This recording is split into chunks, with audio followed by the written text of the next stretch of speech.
The story you're about to hear is a compilation of documented true facts about historical characters, events, or locations. Please sit back and listen as I narrate this story to you. Iona, a 3-mile long, 1-mile wide island with a population of 120, attracts over 130,000 visitors per year. It has been known as the cradle of Christianity, a pilgrimage site since St. Columba first dragged his wicker coracle ashore in 563. His wooden abbey, like the Picts he attempted to convert, is long gone, but pilgrims continue to come.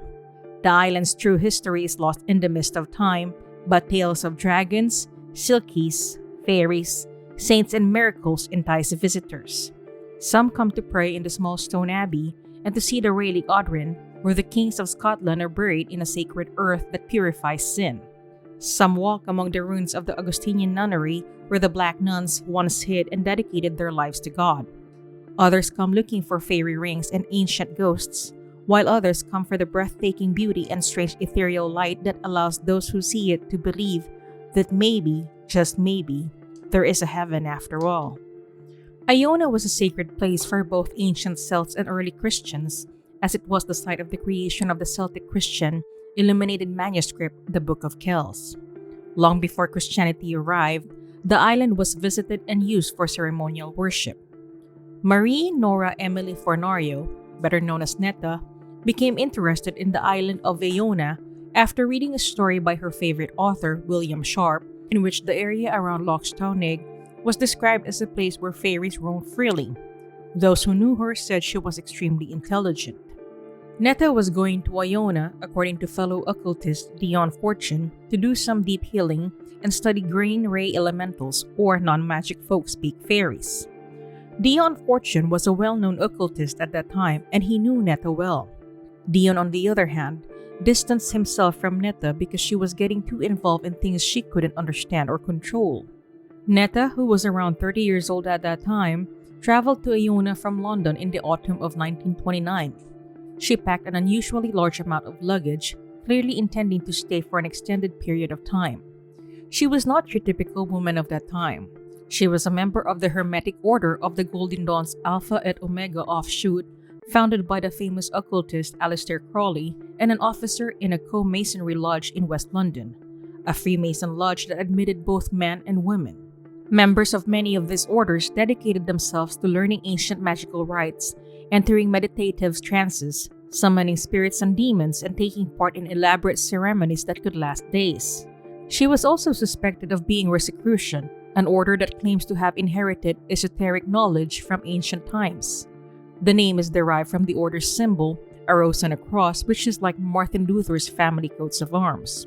Netta Fornario found lodgings on the island with a local landlady named Mrs. McRae, who was in the habit of taking visitors under her wing.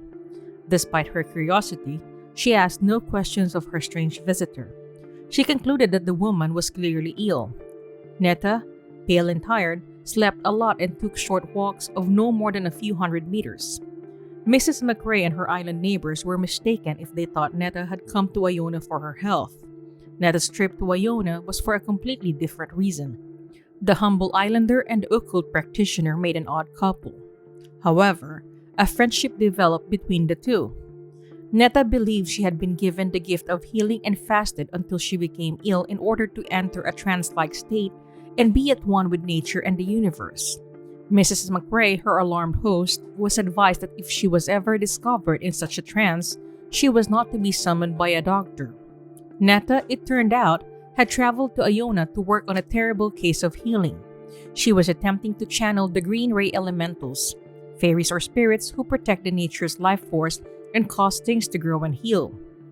Netta spent most of her days alone on the tiny island, and her nights engaged in various supernatural practices. Later, it was revealed that she spent almost all her time alone in her bedroom or out on the moors at night. This arrangement worked well for several weeks, but something changed as summer gave way to autumn. Netta's cryptic message to her London housekeeper was the first sign that something was wrong. It stated that she would be unavailable for a period of time due to a terrible case of healing to attend to. Netta's apparent distress grew until the morning of November 17th when McRae awoke to find Netta packing her luggage in a frenzy. She informed the landlady that she needed to return to London immediately because several people were telepathically attacking her. McRae was dubious. She noticed nothing out of the ordinary about Netta's appearance until she noticed that her shiny silver jewelry had completely tarnished to black overnight. McRae informed Netta that she would be unable to travel that day. On Sundays, the boat to the mainland did not run. Netta was enraged and went to her room. Netta emerged calmer a few hours later. She informed her family that she had decided to remain. Mrs. McRae would later say that Netta appeared to have been through a terrible ordeal. She had visibly aged, and her eyes had a haunted, faraway look. She also appeared to be content with her fate. She then went on one of her regular daily walks. McRae was used to Netta going off by herself, so when she didn't return that afternoon, she wasn't concerned. The next day, McRae realized she hadn't seen or heard from Netta all day, which was unusual given Netta's habit of going out at night and spending the day in her room. McRae had not heard any sounds of movement. She knocked on Netta's door several times, but after receiving no response, she opened the door to find the room empty despite the presence of several of Netta's personal belongings. Surprisingly, there were burnt embers of what appeared to be a manuscript in the bedroom fireplace. Her bed did not appear to have been slept in. When Netta did not return by the afternoon, a search was launched. Locals searched the tiny island for the missing woman. When the light went out, the search went on. The moon was full and the northern lights danced and rippled across the star-studded sky. Men with lanterns combed the area until dawn. When the sun came up, they were joined by the women and children. Netta's body was discovered in the early hours of November 19th by two locals, Hector McLean and Hector McNiven, next to Sithen Moor, Iona's Fairy Hill. She was lying on a cross she carved into the ground. She was holding a knife in one hand and another was found nearby. Netta was completely naked save for a tarnished and blackened silver cross around her neck. Her black cloak lay folded next to her despite the bitter cold. Her face was said to be frozen in a death mask expression of utter horror. Her body was covered in ferocious, deep scratch marks. The doctor who examined the body was unable to determine the exact time of death.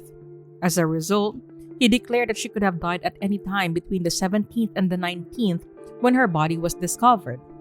He also appeared to have difficulty determining the cause of death, so he ruled out everything and settled on exposure to the elements or heart failure. Neither of these explanations could account for the mysterious deep scratches on Netta's body and on the soles of her feet. Within a few days, she was buried. It wasn't long before strange supernatural stories began to emerge. Since Netta's arrival, blue lights had been seen on the island and a cloaked figure seen out walking with Netta could not be identified. After reading Netta's private letters and diary, the police were so troubled that they turned them over to the Procurator Fiscal's office, where they were either lost or destroyed. This could be a case of a young woman becoming lost and confused on an isolated Scottish island during a dark night, unaware of the deadly effects of high winds and freezing temperatures. Her fellow practitioners of the magical arts, on the other hand, were convinced that Netta Fornario was killed by a psychic telepathic attack launched from afar. Hey everyone!